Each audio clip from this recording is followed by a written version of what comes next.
Here at the Benthic Ocean, we're talking about a creature with 3 hearts, blue blood, and an intelligence level so high it should dominate the ecosystem. Yet their lifespan is shorter than an average pet hamster.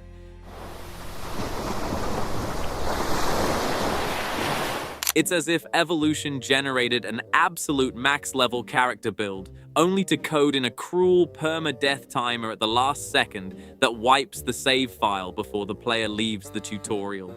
Today, we are hacking into the biology of the octopus to find out why this alien creature proves our ocean is a bugged simulation running on broken mechanics.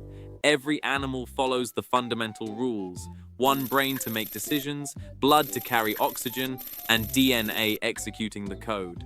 That was the unbreakable meta until this thing showed up. By all biological logic, the octopus should be as intelligent as a blob of jello, but studies continuously prove they are smarter than squids, polar bears, and definitely any dog or cat you've ever owned. How does a creature living for only a single year become this capable? In the mammalian world, the brain is the admin. It sits at the top, sends signals down the spinal cord, and tells your limbs exactly what to do. Your hand is a dumb tool, entirely useless without a direct connection to the server.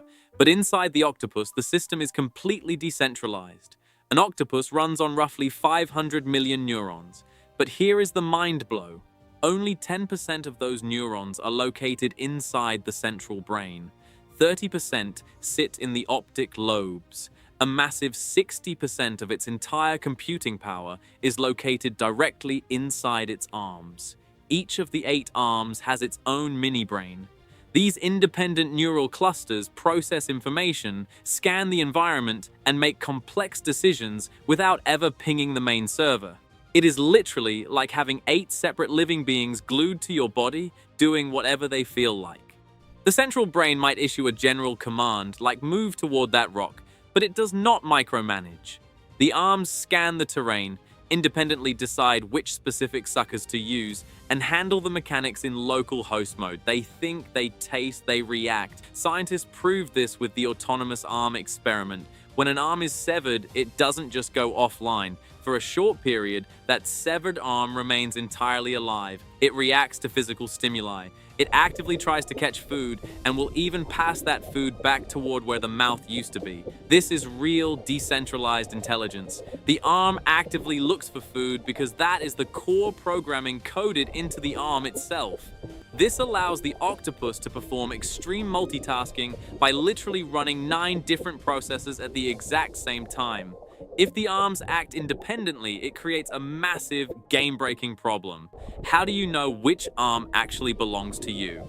In a decentralized system where the admin doesn't always know what peripheral devices are doing, there is a very real risk that an octopus could accidentally grab itself, get hopelessly tangled, or start eating its own limbs thinking they are prey. And yet you never see this happen. For a long time, we assumed the central brain was incredibly good at tracking the position of every limb.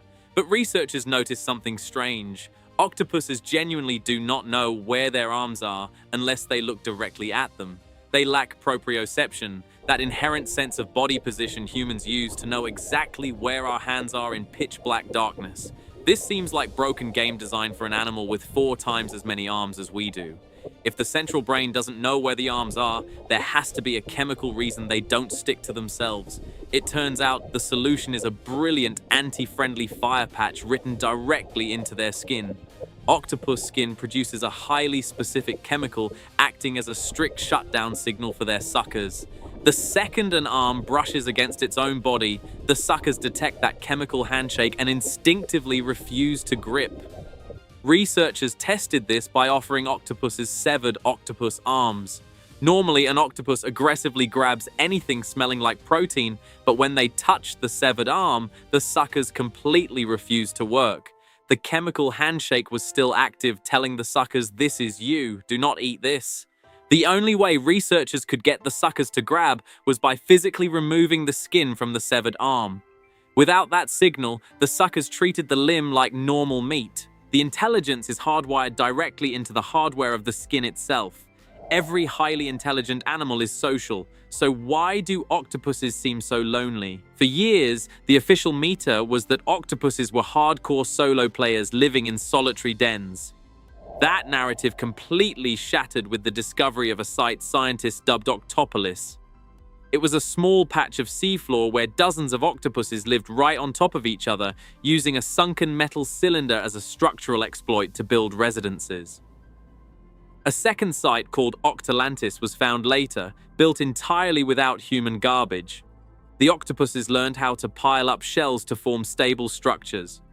They had a language of signals, changing color to show dominance, and even dealt with annoying neighbors by blasting high-pressure jets of water directly at them. They are perfectly capable of forming a complex society. So why haven't they dominated the planet? The answer is brutally simple. They all die. In nature, high intelligence correlates with a long lifespan. It takes massive energy to grow a complex brain and fill it with data. If you spend the XP to become a genius, you need to live long enough for it to pay off. The octopus is the absolute exception. Most species live for around 2 years. The giant Pacific octopus usually rage quits by age 4. They grow disgustingly fast, but die before passing knowledge down. Every octopus starts from level 0. Imagine if every human died at age 5. Even as literal geniuses, we would never build a civilization without time to record our findings. The octopus is trapped in an endless loop of animal brilliance followed immediately by death. What causes this isn't just old age, it is an intentional hardwired self-destruct sequence triggered by the optic gland. The second an octopus mates, this turns into a literal death gland. The mother stops eating, loses interest in survival, guards her eggs, and starves to death right as they hatch. Researchers surgically removed this gland, and the kill switch was deactivated instantly. The octopuses stopped guarding the eggs, started eating again, and lived for months longer. Why would nature install a self-destruct button? Because there is a massive threat to the octopus that forces this short lifespan. Another octopus. They grow at an absurd rate and must eat constantly. If they lived for 20 years, they would wipe out all food in their territory and start eating each other. The optic gland is essentially an anti-spawn camping mechanism. By forcing parents to starve right as the eggs hatch, evolution guarantees the newborn octopuses enter the game without being instantly devoured by high-level players. This fast cycle also accelerates their evolution, giving them a brand new hardware update every single year to adapt to new predators. Their stealth build is absolutely legendary. They don't just change color, they physically become the rock using tiny muscle groups called papillae to change their texture in seconds. And they do this while being completely colorblind. This animal is a glitch in the matrix of biology. Unstoppable, brilliant, and gone way too fast. Thank you for watching the Benthic Ocean. Check out our video on the colossal squid right here. It plays by even darker rules. Subscribe now or you'll spawn as a crab in your next playthrough. See you in the deep dive.